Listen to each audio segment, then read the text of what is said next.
Olá, está começando mais uma edição do podcast de terror Eu Ouço Gente Morta. Eu sou o Maxon Lima. Como sempre, estou aqui muito bem acompanhado do meu camarada Rômulo Matei. Estamos aí, né? Estamos aí na luta pelo terror nacional e internacional. E hoje, Maxon, nós temos uma surpresa logo de cara aqui, que a gente ficou muito feliz, que no programa 103 nós fizemos uma resenha, uma análise do livro Anjos Cruéis, que nos foi enviado pela Dark Side, do autor Daniel Cruz. E o próprio autor Daniel Cruz aqui mandou um recado para os ouvintes do Eu Ouço Gente Morta aí, ó. Toca aí, Gil. Olá, ouvintes do Eu Ouço Gente Morta. Eu sou Daniel Cruz, autor do livro Anjos Cruéis. É uma satisfação poder falar com vocês, principalmente em um podcast cujo tema é um dos meus preferidos, que é o terror. Preciso dizer que eu, como autor de livros True Crime, tenho uma queda pelo lado sombrio do ser humano. E na ficção, o terror é o espelho dos nossos medos. E o terror serve também como uma porta de entrada para aqueles que têm uma queda pelo desconhecido.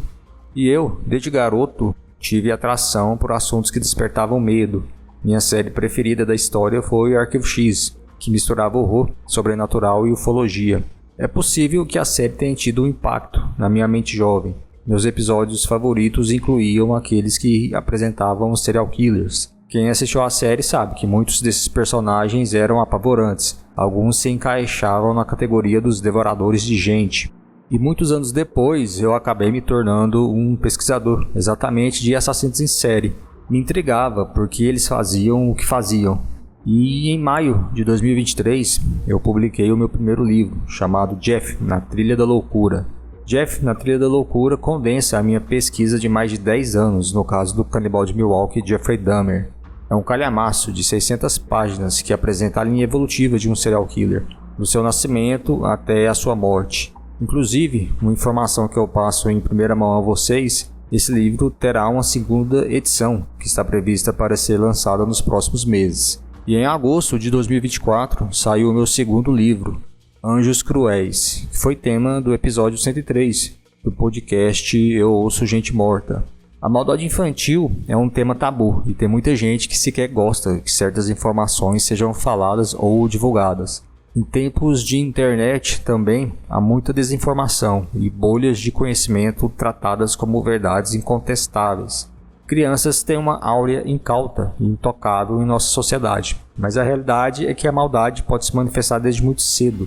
Na pesquisa para esse livro, conversando com psicólogos e psiquiatras, eu fiquei impressionado com a quantidade de famílias que passam por situações muito difíceis, tendo de lidar com filhos agressivos, insensíveis e perversos. Existem histórias de todo tipo, mas em Anjos Cruéis eu optei por mostrar casos de crianças homicidas. E já não se pode dizer que o homicídio cometido por uma criança ou adolescente é algo incomum. Ultimamente, nós temos visto casos e mais casos de jovens assassinos. Existem variados motivos e contextos, mas o que me chama a atenção é aquele onde não há motivo aparente a não ser a ostentação da própria maldade. Muitos casos envolvem jovens que fantasiavam em matar pessoas desde criança. Na infância, essas crianças, elas exibiam comportamentos gravíssimos, como, por exemplo, a crueldade contra animais. Então, acaba sendo a desumanidade sendo manifestada desde muito cedo. E eu acho que Anjos Cruéis cumpre bem o papel de dar uma visão geral sobre a maldade infantil, através de inúmeros estudos de caso, diferentes entre si, mas que convergem no resultado final. E o universo de Anjos Cruéis não está terminado. É um assunto que poderia render vários outros livros. Para quem gosta do tema e gostou do livro, a boa notícia é que um segundo volume está a caminho. Atualmente, eu tenho trabalhado em um novo livro, que eu espero concluir em breve. Mas para esse ano de 2025, se tudo correr conforme planejado, nós vamos ter uma segunda edição do meu livro sobre Jeffrey Dahmer e um segundo volume de Anjos Cruéis. Eu agradeço ao convite do Maxon Lima e do Rômulo Matei. Foi um prazer estar com vocês aqui no Eu Ouço Gente Morta. E um grande abraço a todos. Que sucesso, hein? Maravilhoso. Você viu, muito obrigado, Daniel. Tamo importante. Espero que você tenha gostado. Que você crie interesse, vá atrás de ler o que o Daniel escreveu, porque O Rômulo gostou muito, eu ainda não li. Sim. Na verdade, quando a gente se encontrar pessoalmente, tem muitas coisas pra você me emprestar e pra eu te emprestar, né? É isso aí, vamos fazer um escambo. Ó, uma notícia muito importante de um filme muitíssimo esperado e que ainda bem que vai passar no cinema aqui no nosso país, que é o novo filme do mestre, Rodrigo Aragão.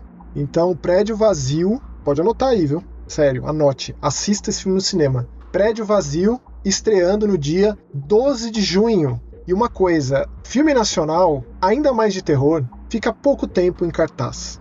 Então, eu vou fazer de tudo para assistir na semana da estreia. Se não na quinta-feira, no final de semana de estreia. Mas eu vou fazer muita questão. É o que conta pra bilheteria, né, Maxson? É a semana de estreia, né? Então vamos dar um apoio aí pro cinema nacional de terror, pro Rodrigo Aragão aí, que é um mestre aí, sucessor espiritual do Mojica, cara. Com certeza é. E aí, quando a gente assistir, falaremos a respeito e a gente pode pegar e puxar a filmografia do Rodrigo Aragão. A gente fala bastante dele aqui, de muitos dos filmes dele. Eu tive o privilégio de conhecê-lo pessoalmente, conversei com ele.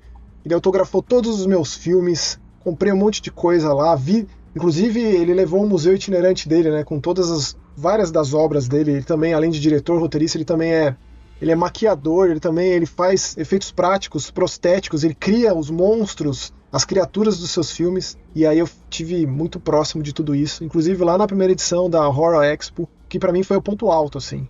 O ápice daquele evento foi conhecer o Rodrigo Aragão e ele ser uma pessoa maravilhosa. Ele realiza, ele vai lá e faz, né, mano? Ele é um artesão do horror, é isso que ele é, cara. Caraca, meu. Maravilhoso. E aí você foi bonito aí no léxico aí, meu. Gostou? Eu falei isso pra ele deu risada. É isso aí, pô. Rômulo, não sei mais se está em cartaz, mas estreou aqui no nosso querido país recentemente. Screamboat, Terror a Bordo, que faz uma alusão direta ao desenho clássico do Walt Disney, que é o Vapor Willie, Steamboat Willie.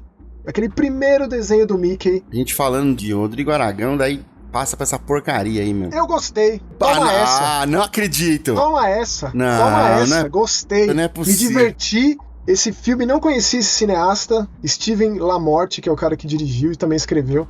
Mas o cara trouxe aquele terror splatter oitentista, que não se leva muito a sério, que tem muitas mortes, muitos efeitos práticos, que a molecada só tá lá pra morrer. Inclusive, o que eu mais gosto nesse filme é o próprio Mickey, o próprio Willie, vivido por ninguém menos que o palhaço Art. É o David Howard Thornton que faz o papel do Cara, só pode ter um ser desse tamanho que mata as pessoas, que é o Chuck. E de resto, não tem como, velho. Mas, ó, vou te falar um negócio. Esse filme, ele estabelece um parâmetro, logo no começo, de que esse rato antropomórfico, ele tem capacidades sobre-humanas. Afinal, ele segura uma pessoa pelo calcanhar com a mão só. Então, tipo, se você abraçou isso, vai embora. Só curte. Meu Deus do céu. Eu vou te falar, você tá aí todo descrente, todo infeliz, chateado com esse filme, se a gente tivesse assistido junto, você ia ter se divertido. É porque você não viu um filme que estreou no passado chamado Mouse Trap, A Diversão Agora é Outra, que foi o primeiro filme a tirar proveito do domínio público, que agora Mickey Mouse é domínio público. Então, pode esperar muitos filmes de terror com ele, né? E o primeiro deles foi esse Mouse Trap, A Diversão Agora é Outra. Mas foi a primeira coisa, eu tava lendo, foi a primeira coisa que os caras fizeram aí no Screamboat aí, foi no dia seguinte que virou domínio público, os caras já começaram a fazer o filme. Então, aí pelo menos teve uma produção, né? Levou um tempinho, rolou um investimento, rolou uma dedicação, um carinho. Inclusive vai ter continuação, eu espero, porque o final deixa muito em aberto. Agora, esse Mouse Trap, cara, isso aqui é lixo puro. Isso aqui não tem absolutamente nada de se tirar proveito. Esse aqui eu fiquei realmente ofendido, como há muito tempo eu não ficava. Você sabe que... Pô, Romulo, você me conhece, você sabe que eu valorizo a bagaceira. Tipo, eu não vejo como você que é perda de tempo, que meu tempo é valioso. Eu gosto de ver porcaria, cara. Tipo, tem valor isso, sabe? Falar sobre isso, discutir sobre isso, eu gosto, de verdade. Eu não vejo nada como perda de tempo. Mas se você tivesse assistido esse Mouse Trap, eu acho que você não ia nem mais falar comigo. Pra não dizer que não tem coisa legal, assim... Tem mortes boas, satisfatórias, né? Morte satisfatória. Porra, aquele grupinho de menina lá, velho. Coisa que eu falei, nossa, ainda graças a Deus, né? Os personagens são todos péssimos, todos descartáveis. Rola até uma tentativa de desenvolvimento do casalzinho protagonista, mas é tudo de mal a pior. O menininho lá eu gosto. Não por nada não, eu gosto dele. Apesar de que ele quase não se importou com o da mãe dele vai pra vala, assim, mas beleza. Mas o grande astro é... O Art the Clown ali de ratinho antropomórfico, cara. Ele tem altos trejeitos, ele assovia a musiquinha, ele faz a dancinha. Então, pô, Não tive como não gostar, cara. Me remeteu muito ao Max, o moleque, assistindo filme aleatório da locadora. Tem várias referências também, né, Marco? Tem várias referências ali de Walt Disney e tal, não sei o quê. Então, ainda conta a historinha, se preocupa com isso. Tem a animação que não é simplesmente chupada, a animação clássica, sabe? Rola uma dedicação ali em contar uma história do porquê que ele faz isso, como ele foi solto da clausura dele, né? Nessa balsa que tá ali em Nova York, partindo, a última balsa da noite ali e tal. Então eu acho que rolou um carinho. Eu vou assistir a continuação, com certeza. Esse Mickey, no final, ele é meio burro, né? Não. Ele me pareceu um ser, assim, meio primitivo, à base de instinto, porém apaixonado. Ah, sim, Love hurts, né, meu? Pô. Querendo ou não, esse filme faz parte de todo esse balaio aí de contos de fada do terror, com o Ursinho Puff, né? Vai ter o filme do Pinóquio, do Bambi, vários filmes da Cinderela, inclusive esse filme que tá fazendo um baita sucesso por aí, que é The Ugly Stepsister, que eu espero que a gente fale aqui no programa, espero que venha pra cá, passe no cinema, ou que venha algum serviço de streaming, seja lá como for, mas que venha pra cá. Querendo ou não, esse filme aqui faz parte disso. E assim, sabe uma coisa que também me lembrou, que eu gostaria de fazer menção? O quê? Você se lembra de um clássico do Cine Trash? Eu, pelo menos, me lembro de ter visto no Cine Trash, que é um filme italiano chamado Rato Humano. Não é o Homem-Rato? É que, assim, se perdia, né? Cada locadora tinha a capinha de um jeito escrito, mas é o Hatman, que no original é Quella Villa in fondo ao parco, no original italiano. Parecia o capeta em forma de guri lá do Hermes e Renato, né? Sim, eu tenho um amigo meu que parece muito o Rato Humano, cara. Você quer saber de uma curiosidade? Esse ator, ele se chama Nelson de la Rosa, que vive o Rato Humano. Ele é da República Dominicana. E ele fez o Dr. Monroe, aquele remake do Marlon Brando, com o Val Kilmer, você se lembra? Sim. E ele aparece no documentário do Val Kilmer, esse ator. Cara, assim, eu acho um clássico da bagaceira, assim, altamente recomendado. E ele tem ele um saindo da privada, assim, né? Ele saindo da privada, cara, assim. Você se lembra do final desse filme? Ô, meu amigo. O filme de 88, então eu vou falar o final, hein? Porque o bicho, o ser ali, que é um híbrido de primata com rato, tem um cientista lá que ele mistura genes de animais, tipo o Dr. Moreau mesmo, só que o Dr. Moreau ali de fundo de quintal, né? Ele consegue se embrenhar ali, se meter numa bolsa e se meter num avião. Rapaz do céu. No final é muito bom, cara, com aquela imagem estática do avião e a gritaria lá dentro, subindo os créditos. E aí eu vou te falar, cara, o Screamboat, ele traz muito desse terror 80, sabe? Que é uma coisa muito marcante daquela década. Visto por esse lado aí, né, até dá pra se divertir um pouco, mas sei lá, cara, é muita bizarrice, cara. Você já foi enviesado, já. Você já foi enviesado. Se você tivesse assistido comigo, você ia ter gostado, te garanto. É o típico filme de terror slasher pra você ver com seus amigos, assim. Bom, Romulo, a gente tem outros filmes pra conversar a respeito, mas antes eu queria falar de uns jogos, começando com um vindo diretamente de Taiwan, chamado Recall Empty Wishes. Ele é um daqueles jogos com progressão lateral, totalmente 2D, pixel art, que remete a muitos jogos, desde Clock Tower, aos mais recentes Lone Survivor, ou os jogos do Ray Mikowski, tipo The Cat Lady, Lorelei, etc. Só que esse jogo é a respeito de luto, como você lida com a perda de um ente querido. Então imagine ali que a gente joga com vários personagens, mas eu diria que a personagem principal da história é uma jovem chamada Yoni. E aí o irmão dela, que era um menino muito querido, muito carinhoso, com vários amigos, ele desaparece.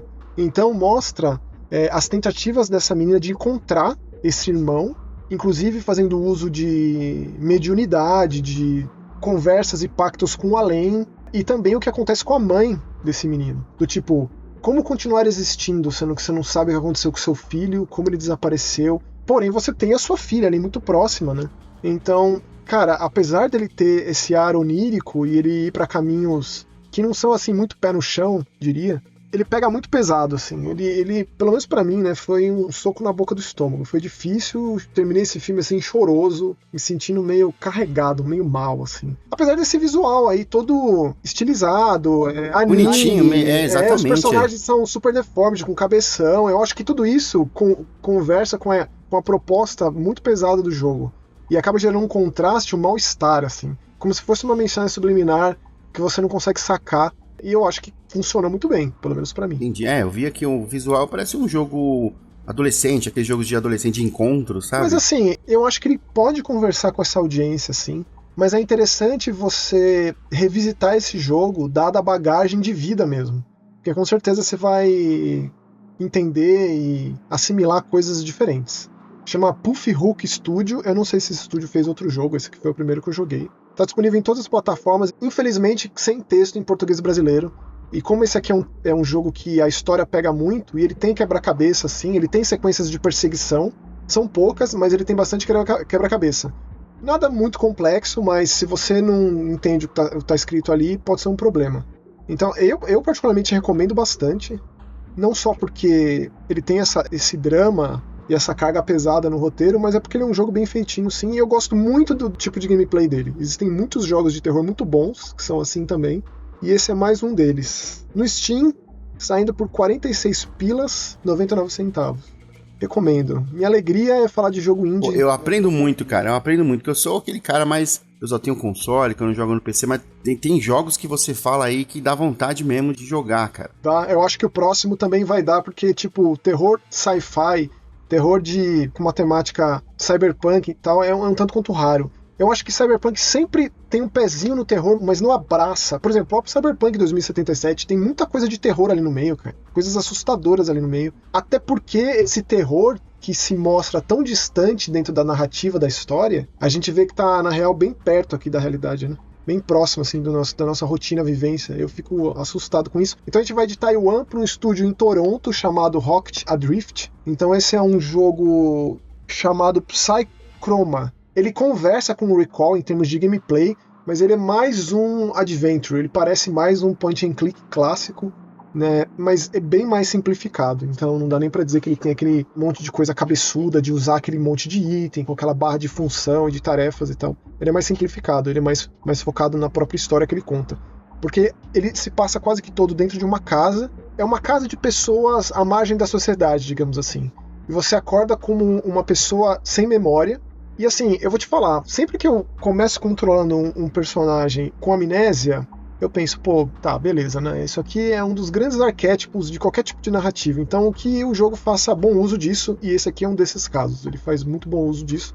Essa personagem que a gente controla se chama Haze, e dentro dessa amnésia é uma forma... O jogo faz uso disso de uma forma inteligente, de apresentando você que joga a todos os elementos estranhos que vão aparecendo. Uma das características mais interessantes desse jogo é que você tem umas espécies de cartões que você coleta dentro dessa casa, que você consegue acessar memórias de outras pessoas que vivem aí. E aí o jogo faz disso, basicamente, a gente controlar essa outra pessoa e reviver momentos do passado.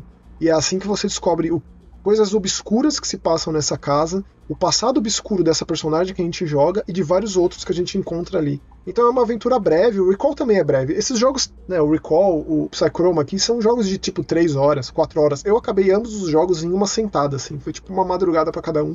E você sai assim impactado com o negócio. E esse aqui, cara, ele tem umas sequências... É coisa simples, mas é bem feito, assim. Que enche a tela como se fosse uma cutscene com uma animação breve, mas de coisa muito gore, assim, que conversa muito com um terror corporal também.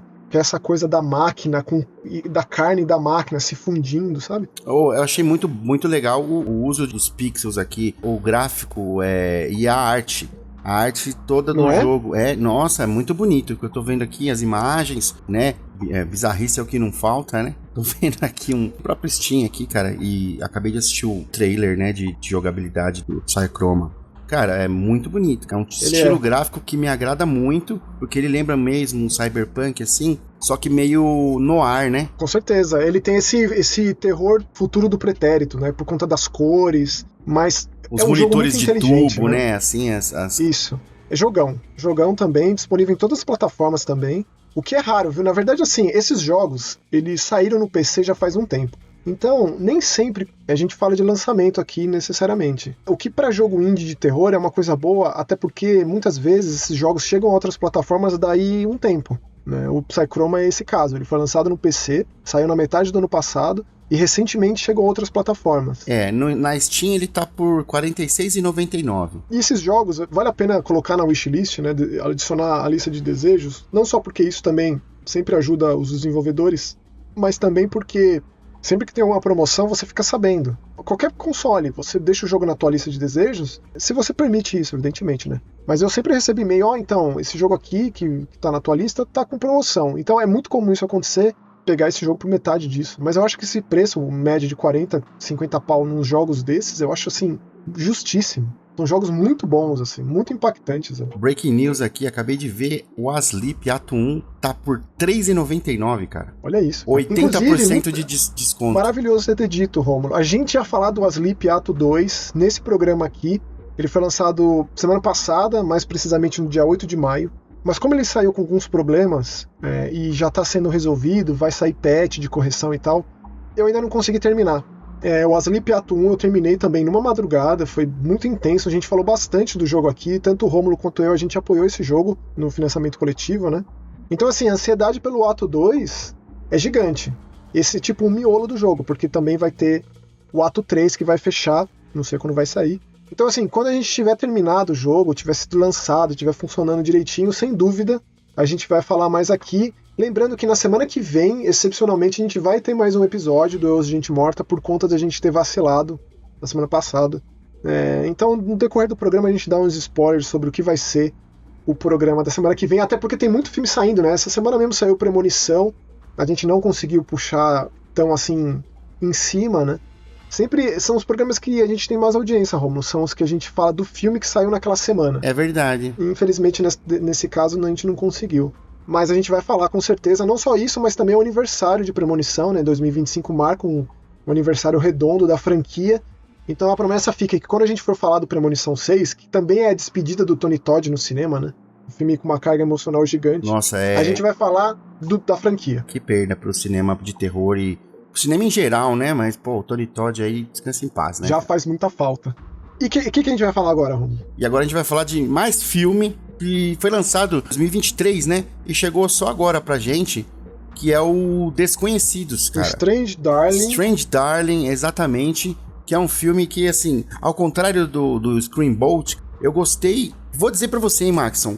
Eu meio que adivinhei ali no segundo ato ali as coisas que iam acontecer, bicho. Mais ou menos. Mas interessante você dizer isso, porque muita gente, quando saca o filme, do tipo, o filme perde a serventia, digamos assim. Não. Eu conheço muita gente que é assim, que fica tentando adivinhar o filme, sacar o filme, e aí quando consegue, tipo, que Mas, porcaria. cara, é um filme ali que ele é dividido, né, em 6 atos diferentes ali, e não é contado de forma cronológica, assim. Isso me lembra muito... Aliás, se ele fosse contado de forma cronológica, não funcionaria. Assim como o Amnésia ali com o Guy Pearce, lá do Nolan, né? Pô, e aqui a gente tem a história de Mas quando você fala Amnésia, diz respeito a um filme tipo... Sim, diz respeito a um filme tipo Irreversível, um filme que é de trás pra frente, essencialmente. Nesse caso, é de faço fragmentado, ele é completamente não linear, é quebrado na narrativa. Vai e volta, assim. E consegue tecer um roteiro ali que surpreende a maioria das pessoas mesmo, assim, eu garanto que as 80% das pessoas vai chegar no final do filme e falar, caramba, vai ser surpreendido, né? Mais da metade pra frente, né? Eu fui. Gostei, porque o começo do filme já logo começa no carro e a moça perguntando, você é um serial killer, né? É o começo do filme, né? É The Lady, The Demon, né? Como são apresentados. Tem o demônio e a donzela, Só né? que no inglês não dá pra saber o feminino e o masculino. Sim, exatamente. E essa é uma grande sacada. Eu vou te falar, Romo, eu sou apaixonado no Kyle Gallner, que é um dos protagonistas do filme. Eu acho que esse ator é um ator subestimado, ele ainda não teve seu grande momento no cinema. E ele faz muito filme de terror, desde lá o começo da carreira dele, cara. Tipo, inclusive teve um outro filme que ele protagonizou recentemente, que chegou aqui pelo Prime Video. Inclusive a gente pode até falar, né, nesses nossos resgates de filme de terror recentes, que é aquele The Passenger, traduzido como Carona Aterrorizante. Mentira que é ele. Agora que eu liguei o nome à pessoa. Nossa, aquele filme é muito bom. Ele fez o Pânico, no caso o Pânico Sem Número, que é o Pânico 5. Ele fez o Sorria. O primeiro, ele tem uma participação maior, o Sorria 2, infelizmente o personagem dele ali logo no começo, a gente sabe o que acontece, mas se você pega pra trás, cara, ele fez A Hora do Exorcismo, é uma carreira muito dedicada a terror, quer ver? Deixa eu pegar outros filmes, mas, ele tem personagem no Walking Dead, ele fez o remake por mais que eu não goste do remake do Hora do Pesadelo, é ele com a Rooney Mara ali, são os dois protagonistas, né? E um dos primeiros filmes dele é o Evocando Espíritos. É aquele filme que ele tem uma doença terminal e por conta disso ele passa a ver fantasma.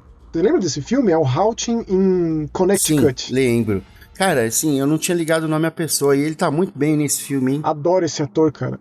E a atriz também é uma atriz que eu gosto, apesar de conhecer menos, que é a Willa Fitzgerald, que eu lembro dela na série do Pânico, que eu gosto e recomendo a série do Pânico. E ela fez também uma outra série chamada Billions. Não conheço. Você lembra? Não conheço. Essa eu não conheço, não. E ela fez também A Queda da Casa de Usher. Ah, sim. Mas, cara, então, a gente começa com isso. E logo depois, ela fugindo, toda ensanguentada ali, e o cara atrás dela, com uma espingarda, né, com uma escopeta ali, cara. E se fica assim, Aí que toca o Love Hurts, não é? É um Love Hurts do Nazaré? Uma outra versão, mas né? Mas é bem estilizado. É um Love Hurts mais lounge, né? Tem razão. Combina perfeitamente, né? O trilha sonora com a perseguição ali. Com a montagem, né? A câmera lenta. Você gruda na cadeira, porque você não sabe o que vai acontecer. Você fica grudado lá e tá que vai conseguir escapar. Meu, foge.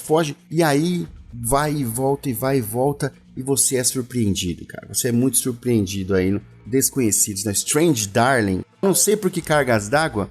Foi lançado em 2023, saiu e foi lançado só agora. Não. Eu acho que ano passado saiu lá fora. 2023 é quando ele saiu em festival. E aí, cara, a gente sabe-se lá como que funciona a coisa aqui. Como é a curadoria, como é a distribuição. Mas tá chegando tudo atrasado, o que é triste. Mas, agora eu vou te surpreender numa informação sobre esse filme, Romulo. Você sabe quem é o ator Giovanni Ribisi? Giovanni Ribisi? Não sei não. Ele já fez muita coisa. Ele fez muita coisa. Ele é o irmão da Phoebe do Friends, cara. Eu amo. Tipo, Dom da Premonição, Avatar. Cara, é muita. Tipo, a carreira desse cara é muito vasta. O papel que eu mais gosto dele é Dom da Premonição. É o que eu mais gosto. Ah, com a Kate Blanchett, né? É, do Sam Raimi, é. Esse cara, ele é o diretor de fotografia desse filme. E ele tem se enveredado nessa profissão agora.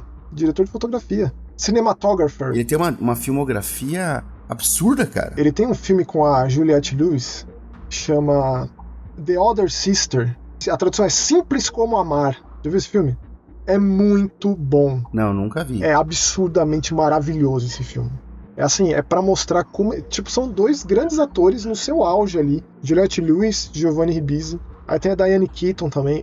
Cara, sério, vou até chorar. Só dá vontade de chorar, só de lembrar desse filme. Cara, eu queria assistir porque eu gosto muito da Juliette Lewis. Pega já que assiste, cara. Vocês vão chorar. Falando em Juliette Lewis, cara, a gente vai ter que dar um jeito de falar de Opus, hein? Em breve vai falaremos. Acontecer, a gente só não sabe quando vai acontecer. Os próximos lançamentos, A Mulher no Jardim, que já estreou. O Confinado também, que vai estrear. Né, tem um filme nacional que saiu no streaming, A Herança, a gente vai falar, inclusive, spoiler pro próximo programa. Conforme for estreando, a gente vai falando, né? Naquela ideia também da gente resgatar muitos dos filmes do ano passado que a gente não falou, como, por exemplo, aquele que você adora, o Na Natureza Violenta. Ah, sim. Ele é bom, mas... Eu falei, o filme é só Natureza Violenta. Em inglês é In a Violent Nature, né? E mistura com Natureza Selvagem. De qualquer forma, a gente em breve vai falar. Tem bastante filme de terror do ano passado que a gente ainda não falou, falaremos. E também tem a saideira de filme aqui, que antes dele eu preciso falar de alguns outros jogos também.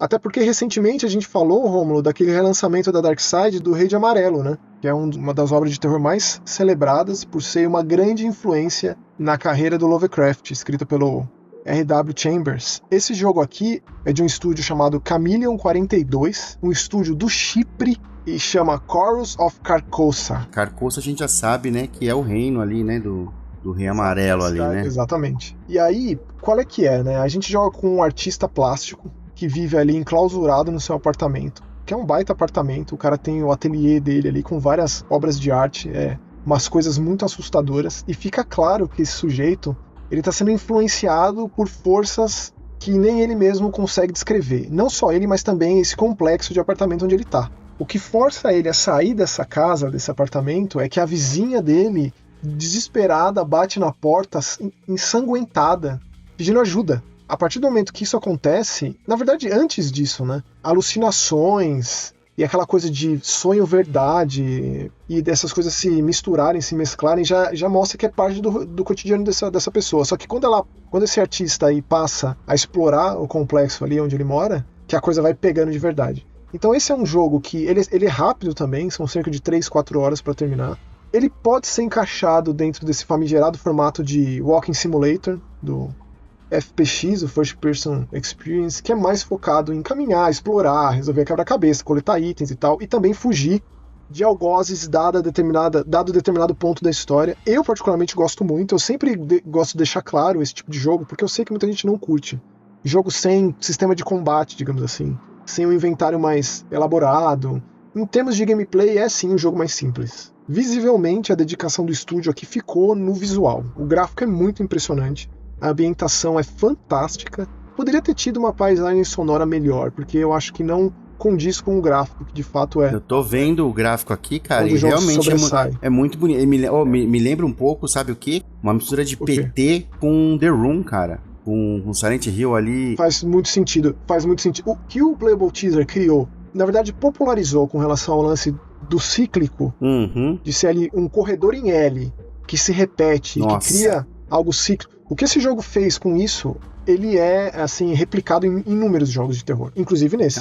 Esse jogo também tem um momento Playable Teaser, tem, cara. Então eu não tô malucão, não. Ó, de jeito nenhum. Ele tá na Steam por R$38,49, cara. Um preço bom pro que entrega aqui, que eu tô vendo esses gráficos aqui, são gráficos de AAA, cara. PTBR, tem a tradução pro nosso idioma, ele é inteirinho dublado. A dublagem tem altos e baixos. Eu gosto muito que, pelo menos, o personagem principal, ele participa muito da cena. Né?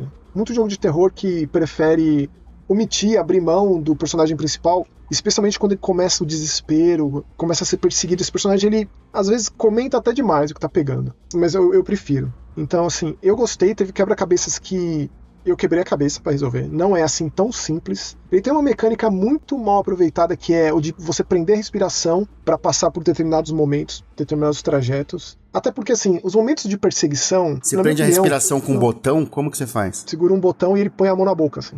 Por um tempo, né? Aí a câmera vai ficando turva, quer dizer que você tá ficando, né? Sem fôlego. Respira aí, porque afinal de contas, respirar é importante. Mas eu gostei, assim. Eu achei, assim, que em termos de pegar e adaptar o Rei de Amarelo, os caras foram muito felizes no roteiro. E a ideia de ser um jogo tão simples assim, com esses momentos que pra mim são os pontos mais fracos do jogo, que são essas sequências de perseguição. Quando a gente falou do Rei de Amarelo, eu falei sobre um quadrinho que também adaptava a obra de uma maneira fiel demais. Então esse aqui, ele vai pra caminhos mais interessantes, curiosos. Por mais que você conheça a obra, você vai ser surpreendido em como ele adapta e como ele coloca o elemento Rei de Amarelo e essa coisa do livro maldito, o livro proibido, e quem lê esse negócio fica maluco. É um negócio meio Necronomicon mesmo. É uma licença poética, né? Esse jogo aqui, usando a mitologia e o lore do Rei Amarelo, né? Isso. Eu diria que o Necronomicon, ele tem muito de Rei de Amarelo, assim. Então eu recomendo, se você gosta desse tipo de jogo, desse formato de jogo. E, por enquanto, disponível apenas no Steam. Se chegar em outras plataformas, a gente comenta, mas por enquanto é isso.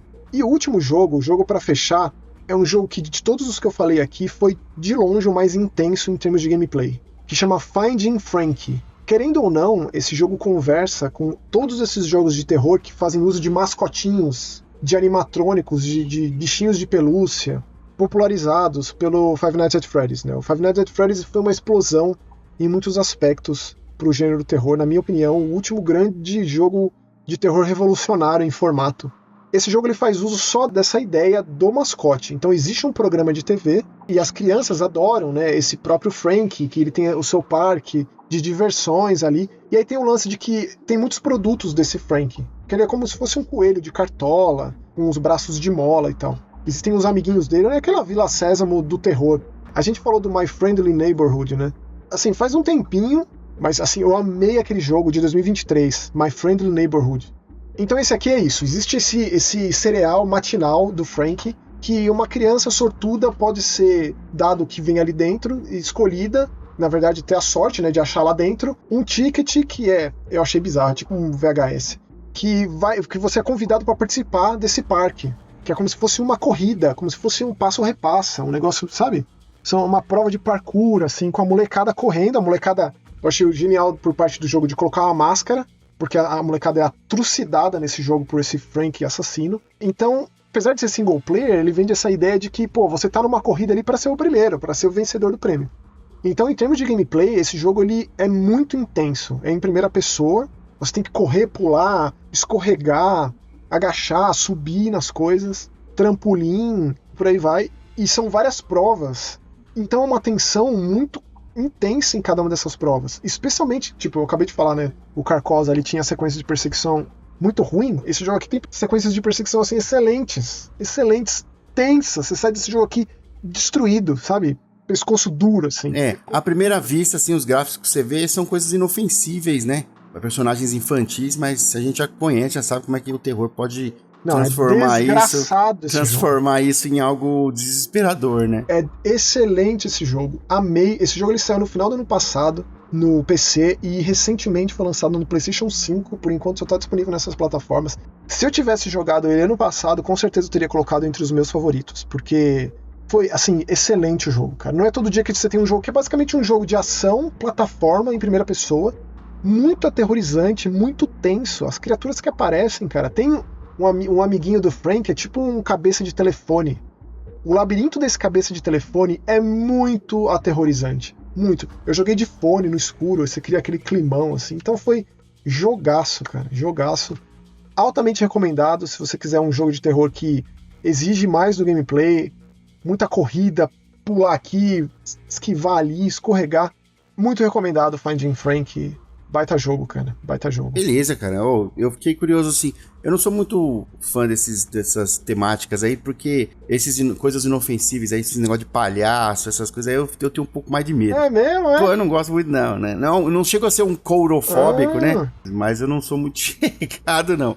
Mas bora lá, então, falar do grande filme em cartaz aí que o Sr. Maxson foi assistir no cinema. Fui assistir no cinema, fui convidado pra ir na pré-estreia, lotado, um monte de gente, e aí tinha gente vestida, aquela coisa toda.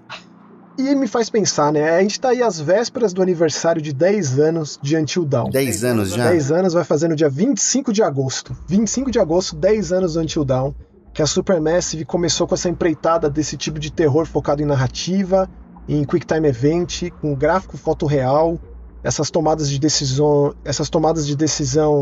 permanentes. Morreu, o jogo continua sem o seu personagem. E aí, foi ano passado, no começo do ano passado, que foi anunciado o filme de Until Dawn, aqui com o subtítulo Noite de Terror. É uma porcaria, cara. Não perca seu tempo. É muito ruim. Eu te falei que a Rafa, ela ama essa série, né? Eu queria saber a opinião dela. Queria saber, juro. Ela não viu o filme, né?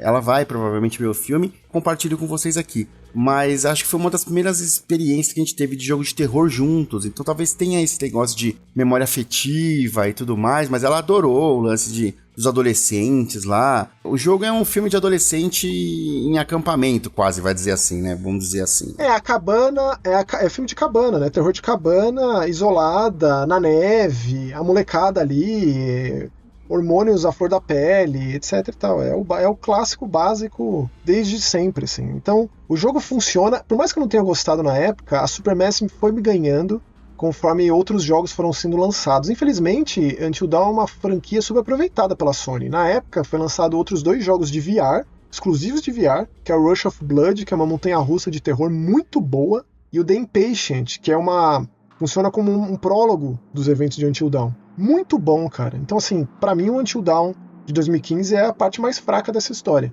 E aí a Supermassive foi evoluindo quando foi pro Dark Pictures Anthology, com Little Hope, o May of Medan, e todos os jogos que a gente conversou, a gente falou sobre basicamente todos os jogos da Supermassive aqui no Ouço Gente Morta, né, Romulo? Que sim, é fantástico, assim, quando a gente para pra pensar.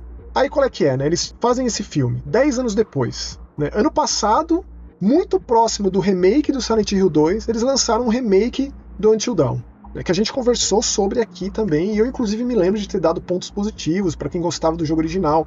Existia ali uns poucos elementos que desenvolviam melhor a história, especialmente das 2 irmãs ali que desaparecem no começo. E aí, o estúdio que fez esse remake, o jogo não foi bem, e o estúdio já fechou, porque é assim que tem funcionado essa indústria maldita dos videogames recentemente. Se o jogo não vende X, o estúdio fecha, as pessoas são demitidas, é extremamente cruel o negócio. Então qual é que é? Por que eu falei tudo isso, que é uma bagaceira? Porque não tem nada a ver com o jogo. Não tem nada a ver com o jogo. Tá. Você vai com a sua filha assistir esse filme e ela vai falar, ué, por que chama Until Dawn? Esse filme é dirigido pelo David F. Sandberg, que é um cara que eu adoro. Ele vem de curtas-metragens. Todo mundo deve ter assistido um curta-metragem dele chamado Lights Out, que é aquele corredor lá que a moça vai dormir, ela apaga a luz e aparece. Foi transformado em um longa, quando as luzes se apagam. Eu gosto, mas não tem uma fração Ele não é o cara do Pony Masher? É o nome do canal dele, né? É. O nome do canal dele é isso mesmo. Que é ele e a esposa dele que faz os vídeos, né? Exato. A esposa dele é a protagonista, né? E ele edita e filma e tal. Ele dirigiu outros filmes, né? De terror. Ele fez o Annabelle 2, que eu acho lamentável. E ele também fez os filmes do Shazam. Ele é camarada do James Wan, né? O James Wan levou ele pra fazer filme de super-herói. Daí ele voltou pra fazer filme de terror. E quem escreve esse filme é o Gary Dauberman. Esse é um cara complexo, cara. Porque ele escreveu dos filmes com maior bilheteria do terror recentes. Então ele tem aí na alçada dele os 2 It, A Hora do Vampiro, aquela bagaceira baseada no Silent Slot do Stephen King. Ele dirigiu, inclusive, o Annabelle 3, que eu acho bom. Ele escreveu o Freira, que por mais que eu não goste, é muito sucesso. E ele é tão camarada do James Wan que ele escreveu O Monstro do Pântano, né? Que é aquela série de TV baseada no quadrinho. Que eu não assisti, que eu quero muito assistir, porque eu gosto muito do Alan Moore, cara. Pra mim, o Alan Moore é um dos maiores autores. Pra mim, era o Neil Gaiman. Aí vai lá e faz cagada, vai. O Alan Moore, pelo amor de Deus. Pelo amor de Deus. Alan Moore, não. Ele não. Ele não. Não pode, né? Por favor. Não, ele é o oposto disso. Bom, mas então, esse cara, ele é muito rentável. Eu não gosto de nada que esse cara escreveu, essencialmente. Annabelle 2, Annabelle 3 que ele dirigiu, ele também dirigiu A Hora do Vampiro. Se arrisca na direção às vezes, mas ele assina a direção junto com a Blair Butler, né? Então tem o roteiro deles dois. A história não tem nada a ver com os personagens.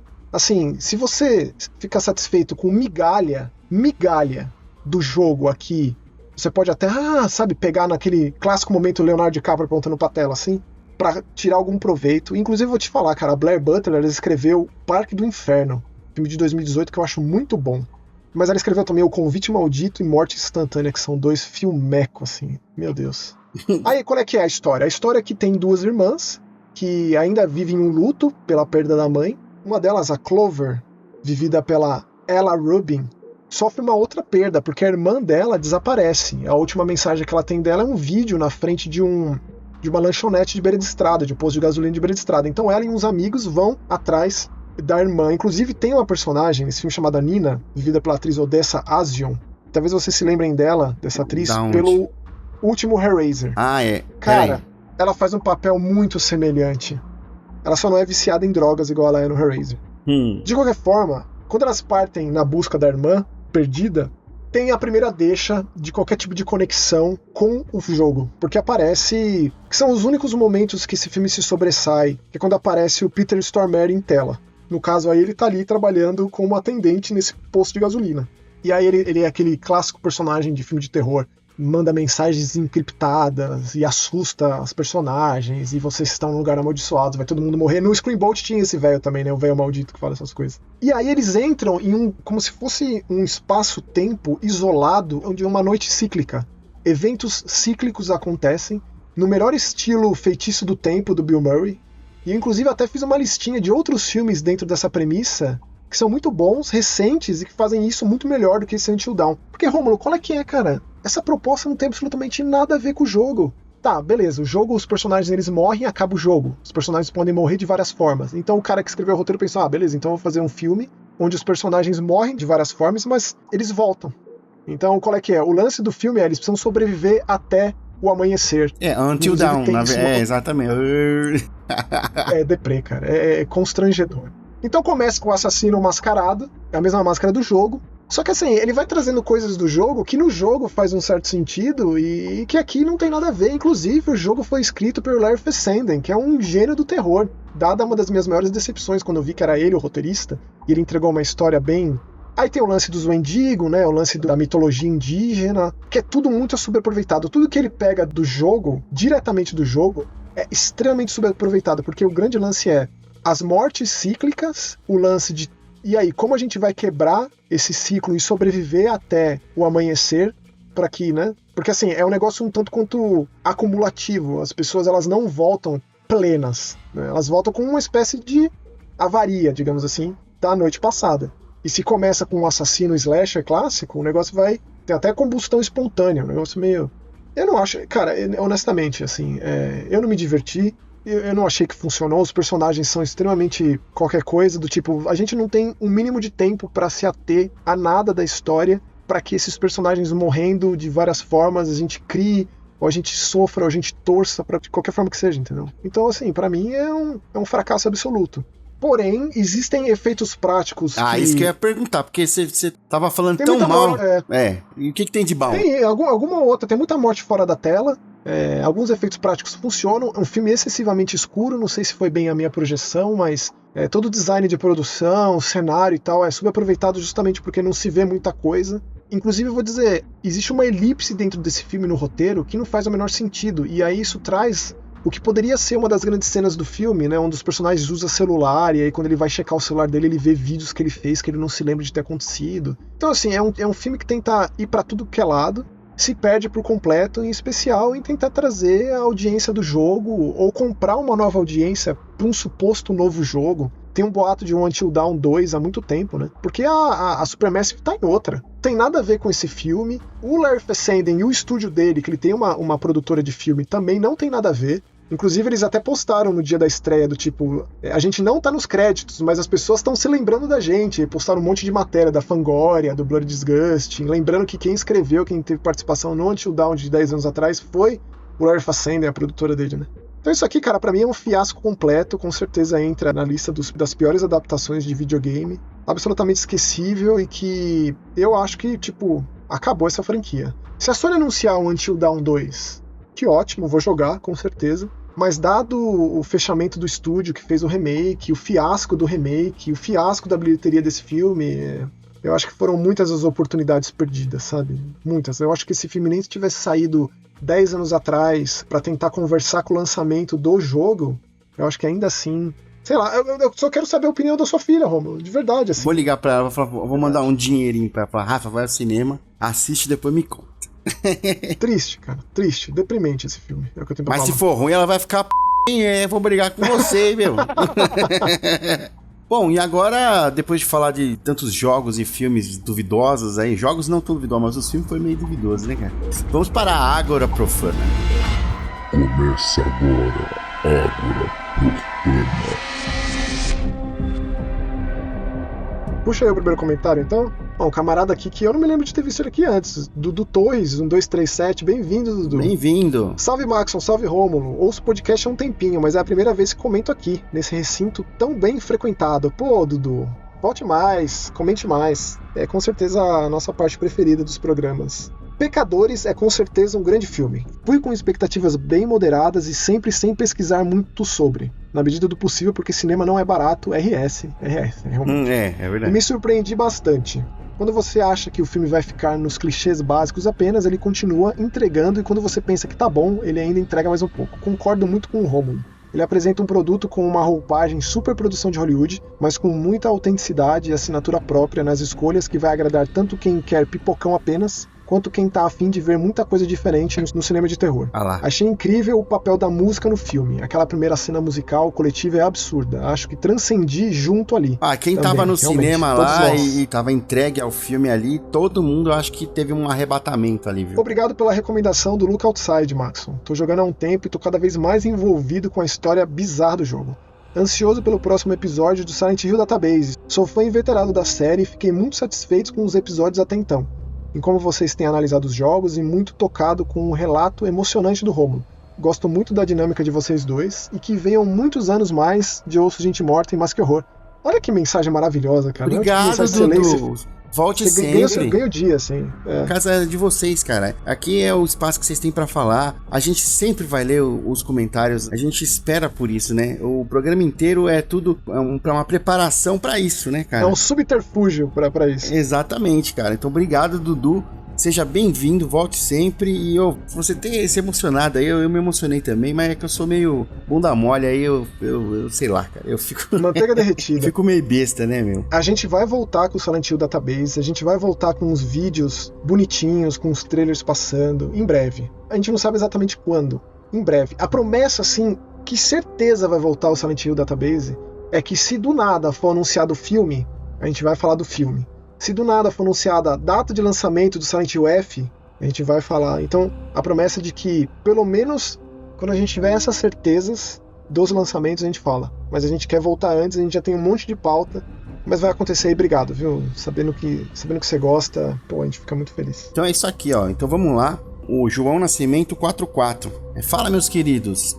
Assisti Pecadores essa semana e estou sem palavras até agora. Só consigo pensar no filme e mal posso esperar para poder ver o filme de novo quando sair no digital. Sensação que é extremamente incomum para mim. Fiquei muito feliz de ouvir vocês falarem sobre karma e pós-trauma, porque joguei ambos recentemente e foram histórias que também ficaram na minha cabeça. Gostei pra caramba dos dois jogos e vou deixar aqui abaixo meu pitaco do que absorvi das histórias.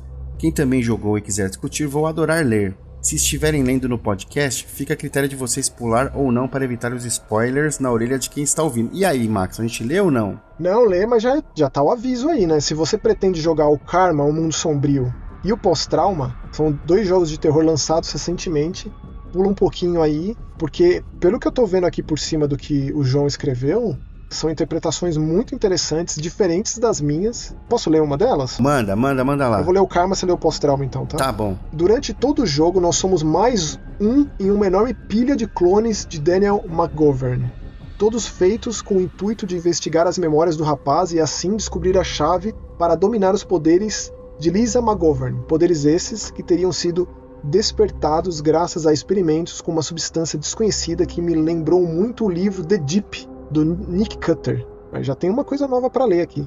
O clone desta vez, que no caso seria o clone que a gente joga no jogo, né, acaba finalmente encontrando a memória no qual o pai das crianças inseriu um vírus que ataca a mãe, permitindo que Lisa acesse o verdadeiro Daniel e fuja de onde está aprisionada. Final que deixa um gostinho de termos mais ideias para um futuro dessa história. Muito interessante, porque assim, o começo do jogo é bem impactante e muito enigmático, mas quando você pensa em como ele apresenta rapidamente, né, aquela estufa de ser humano, as pessoas nas banheiras sendo cultivadas, e aquele monte de cadáver naquela pilha grotesca logo ali do lado. É pique Matrix? Cara, não deixa de ser. É um Matrix misturado com um 1984. É tipo... Mas eles são cultivados pra quê? Tipo Matrix pra ser bateria? Pra ser... Ele deu a resposta aqui no que ele escreveu. Se você tiver interesse de um dia jogar, você pode ter outra interpretação, porque o jogo ele é de fato confuso. E ele, assim como o PT que você falou, o Playable Teaser, ele tem sequências em looping, que você tem que tentar quebrar essas sequências. Por exemplo, o camarada Spencer, beijo pro Spencer. Ele, por exemplo, ficou bem frustrado numa dessas sequências em looping, porque a gente conversou bastante do jogo, né? Mas, pô, tipo, quando você gera uma discussão dessa, da mesma obra, pra mim é muito rico. Assim, a obra já conta de Martins pra interpretações, né, cara, dependendo da experiência e da bagagem de cada um, cara, pra mim também já me ganha também. E aqui ele tá falando sobre o pós-trauma, agora é a visão dele sobre o pós-trauma. O que eu queria abordar era mais em relação ao que é aquele lugar onde o jogo se passa. Em um determinado momento, Freya diz ao Roman que eles não devem estar mortos, que seria uma conclusão tediosa. Fiquei com isso na cabeça e fiquei procurando alguma coisa que indicasse algum caminho diferente, mas no fim das contas, acho que talvez a fala se volte a um conceito mais espiritual da coisa. Até onde sei sobre o assunto, no budismo existe o Naraka, um tipo de inferno temporário onde as almas vão como resultado do acúmulo do karma de suas ações. Essas almas ficam lá por quanto tempo esse karma durar, sendo então reencarnadas em outro plano. Acho que esse conceito conversa muito com aquela dimensão onde se passa o jogo, tendo ali pessoas se adaptando de maneiras tão diferentes àquele local e a maneira com a qual Roman e Freya conseguem sair. Desculpem a brisa e abraços. Pô, brise sempre, tá? Aqui é o lugar pra brisar. É bem interessante, ainda me faz pensar, ô João, sobre como fazer o outro final do jogo. Eu fiz só um deles, que imagino que seja o mais convencional, mas eu sei que tem outro. E eu não tenho a menor ideia do que fazer, porque não é o tipo de jogo que você toma alguma decisão ou faz algo de diferente. Você resolve os quebra-cabeças e vai indo pra frente, mata os inimigos, foge deles, tem chefão ali e tal.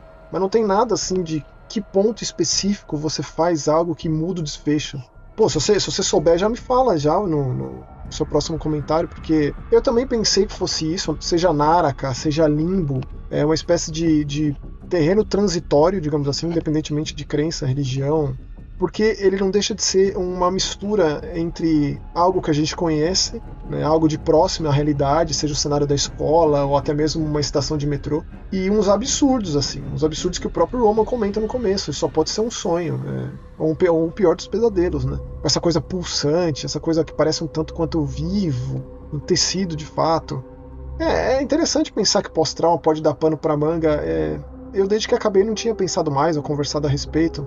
Pode desenvolver mais aí, João, se tiver mais algo a comentar. E se você fez esse outro desfecho, me diz aí. Obrigado pelo comentário, viu? É sempre um prazer te receber aqui. Deixa eu pegar então o comentário do camarada Rick Gateiro. Pecadores é uma obra cinematográfica tão maravilhosa que considero o melhor filme do ano e quiçá da década.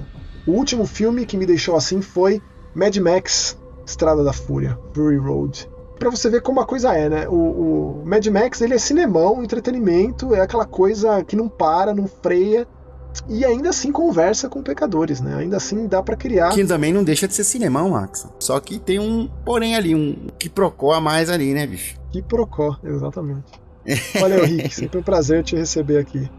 Eu sabia que ele ia gostar. Aqui, ó, o Marcos A, 1978. Achei Pecadores uma mistura de tanta coisa que já assisti que acabei nem gostando tanto. Ô, Marco, será que é só essa percepção? Vamos lá. Todos lembram de Um Drink no Inferno. O filho do pastor é um iluminado e os vampiros têm uma obsessão nele como em Doutor Sono. Quando o vampiro morre, fica aparecendo o Drácula de A Hora do Espanto e o casal de vampiros que se forma ficou parecendo o casal de vampiros de Amantes Eternos. Achei até que os vilões seriam apenas a KKK e enfiaram vampiros para chamar a atenção dos fãs de terror. Nós que bastam os dentes pontudos e olhos brilhantes, lá vamos nós em massa assistir o que é que seja. Cara, que percepção superficial. Desculpa dizer, tipo, você tem uma baita bagagem de terror, só que, cara, é muito mais do que isso nesse caso aqui, rapaz. Marcão, tenta ver de novo com um prisma mais social, talvez. Tenta ver como um estudo sociológico esse filme aí. Mais sobre pertencimento, né? Quem pertence ao quê ali, né? Como isso é desenvolvido na trama. Tem 3 núcleos ali, né? O dos brancos, o dos negros e o dos indígenas. Então, tenta ver por esse prisma aí. Talvez mude, talvez não também. Talvez você tenha todo o direito de não gostar também, pô. Com certeza. Até porque esse lance de que quando a gente assiste um filme é quase inevitável ir trazendo as referências, né? Isso aqui me lembrou aquilo, isso aqui me lembrou aquilo. Até que ponto você vai se deixar incomodar por isso? Até que ponto você busca só por algo absolutamente original que você nunca viu antes? Sim. Tipo, é tudo uma percepção, né? É tudo uma expectativa, percepção. E mesmo porque o modus operandi do diretor, como eu comentei no programa passado, ele já usou em outros filmes dele, né? Ele trouxe, ele usa o cinema para trazer questões mais profundas, como ele fez nos outros filmes, né? Tanto no Pantera Negra, quanto no Creed, né? Então, assim, ele já fez... A coluna vertebral, elas são primas ali, elas estão muito próximas, né? Tanto que a parceria com o Michael B. Jordan faz muito sentido, porque imagino eu que essas duas pessoas tenham uma ideia de raciocínio muito semelhante. Eles viraram parça, que se complementa. Tipo, se encaixa. O Tim Burton e o Johnny Depp, entendeu? Eles vão ser sempre parceiro, sempre. Mas mesmo assim, obrigado, viu, pelos comentários. E, tipo, você ter me lembrado de Amantes Eternos aqui me fez querer ver de novo. Esse é com certeza absoluto um dos meus filmes favoritos de vampiro. Saudade do Jim Jarmusch. O Jim Jarmusch se meteu a fazer um filme de zumbi. Meu Deus do céu. Uma das piores coisas que eu já vi. Você assistiu? Qual que é o filme de zumbi que ele fez? Chama Os Mortos Não Morrem. Bill Murray, sim. Adam Driver, Tilda Swinton. Das maiores decepções recentes pra mim esse filme. Steve Buscemi. Danny Glover. Não gosto nem de lembrar desse filme que eu fico triste. Isso aí, mano. Valeu então, Marcão. E eu vou ler esses... tem um pequenininho, vou ler já os dois aqui. Beleza. O Las226 mandou: não costumo ir a cinema. Fora grandes filmes, prefiro assistir em casa mesmo. Ouvi falar tão bem de Pecadores que despertou meu interesse em ir. Tá vendo? E você foi, Las? Se você foi, por favor, volte aqui. Eu quero ficar conversando de Pecadores até o infinito aqui nos comentários. Vai ser um assunto recorrente. Eu até dei uma cutucada no Marcos aqui pra ver se ele volta e me fala mais. Isso aí. Obrigado, Las. E aqui temos o nosso amigo aqui, ó. Conhecedor de sons, trecheira, desgraceira, aqui, o Everton Souza, 3471, cara. Salve, meus manos. Vocês sabem que eu não sou muito de comentar no podcast. A gente sabe e a gente fica bravo com você, porque você sempre traz coisa legal aqui, meu, pra gente escutar, coisa legal, opiniões abalizadas aqui. Abalizadas. Se alguém falasse isso de uma opinião minha, eu ia ficar muito feliz. Eu ia ficar feliz pro resto da vida. Mas quando eu vi a resenha apaixonada do Rômulo sobre o tal Sinners, cara, tive que vir aqui. Esse é o tipo de comentário / resenha que me faz vontade de ir atrás de qualquer conteúdo. Esse tipo de relato rico, quase verborrágico sobre uma obra é meio que um pavio aceso para algo maior. Eu simplesmente não resisto. É o tipo de resenha que me obriga a ir atrás do conteúdo. Parabéns, Sr. Matei. Esse é o tipo de coisa que eu procuro quando coloco um podcast para rodar. Alguém mencionou Talk to Me? Vocês chegaram a ver o curta com os dois criadores do filme junto do elenco? É sobre... Eu não cheguei a ver, você viu, Maxon? Sim, excelente. Tem no YouTube? Tem no YouTube? Você acha fácil? Esses caras, eu não sei exatamente o que eles fizeram, mas eles estavam ali no set de Babadook, sabe? Então, tipo, o berço já é uma coisa que fomentou tudo isso, entendeu? Que esse filme novo deles faça ela voltar. Esse eu não vejo a hora, cara. Expectativa altíssima. Vamos esperar. Eu espero que no mínimo seja tão bom quanto Fale Comigo, que é um filme que eu só assisti uma vez. Pretendo ver de novo e tal, mas mesmo só tendo assistido uma vez, que foi toda uma experiência que eu sempre falo aqui, eu fui sozinho, tava sozinho no cinema, né, porque tava de férias do trabalho, tipo, fui numa sessão, na estreia, 13h, só tinha eu na sala. E quanto mais eu falo, penso, toda vez que citam esse filme, eu relembro de cenas que estão na minha cabeça, cresce o filme, cara. cresce, o negócio é assustador. A gente tá esperando, vai ter o 2 também, né? Então é isso aí, ó. Continuando aqui, ó. É sobre o momento em que a obra deles é escolhida para um festival e de lá ele é selecionado pela A24. Tem no YouTube. E é bem curtinho, uns 15 minutos só. Vou assistir, viu, Everton? Obrigado, mano. Mas vale a pena cada segundo. Esse filme é excelente. É isso, meus queridos. Não sei vocês, mas estou bem no hype dessa terceira temporada de The Last of Us. Tô também, cara. Tô gostando, hein? Já que os 2 primeiros episódios foram atrás de sequência. Até a próxima e, por favor, não leve mais uns 20 para o próximo episódio. Esse podcast causa dependência. Everton, você é um querido, Everton. Meu irmão. Você tá de brincadeira. Você é um querido. Ó, por conta disso, a gente vai voltar na semana que vem. A gente queria continuar semanal como era no início, né? Foi durante bastante tempo até. Só que é difícil, cara, ser semanal. É difícil. Mas a gente se esforça para pelo menos manter os 15 dias. E aí, como a gente não conseguiu, a gente, né, dá esse a mais aí semana que vem. E aí depois, a partir disso, a gente volta para pelo menos ser quinzenal. Mas obrigado, Everton. Cara, por favor, sempre pensa com carinho na ideia de vir aqui depois de ter ouvido, assistido e comentar, porque, de fato, como o Romulo bem disse, engrandece demais.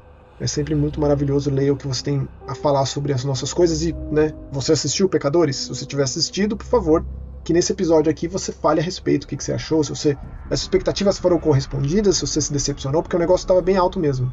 Da minha parte também estava, por ter gostado excepcionalmente do trailer, né? Gosto da franquia Creed, gosto do filme do Pantera Negra, não assisti o Pantera Negra 2 até hoje, mas nada me prepararia para Pecadores, assim. Eu também não, fui pego de calças curtas, né? Muito especial, sabe? Muito legal. É de fato transcendental mesmo. Exatamente. Negócio, né? Então vamos encerrando mais uma edição do Gente Morta. Muito obrigado você que nos ouve, nos acompanha, que chegou até aqui. E nos encontramos semana que vem, excepcionalmente, para mais uma edição do seu podcast de terror favorito. Beijo, beijo, beijo. Tchau. Beijo, galera.